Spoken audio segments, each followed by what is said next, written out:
ഗതാഗത കമ്മീഷണറുടെ തീരുമാനം പിൻവലിക്കണമെന്ന് ഓട്ടോറിക്ഷ തൊഴിലാളികൾ. ഓട്ടോറിക്ഷയിൽ മീറ്റർ ഇട്ടില്ലെങ്കിൽ യാത്ര സൗജന്യമെന്ന സ്റ്റിക്കർ നിർബന്ധമാക്കുമെന്ന ഗതാഗത കമ്മീഷണറുടെ തീരുമാനത്തിൽ Kerala state autorickshaw drivers union UWC ജില്ലാ കമ്മിറ്റി പ്രതിഷേധിച്ചു. ജനങ്ങൾ സൗജന്യ യാത്ര ഇഷ്ടപ്പെടുന്നവരല്ല. ജനങ്ങളെ ഒപ്പം ചേർത്ത് ഇതിനെതിരെ പ്രതിഷേധിക്കുമെന്ന് യൂണിയൻ പറഞ്ഞു.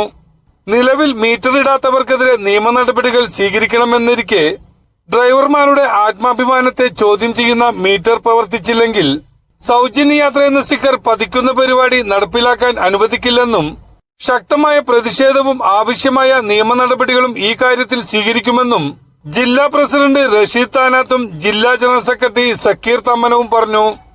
ഫെബ്രുവരി 1 മുതൽ ഈ തീരുമാനം നടപ്പാക്കുമെന്ന് ഗതാഗത കമ്മീഷണർ H നാഗരാജു അറിയിച്ചു.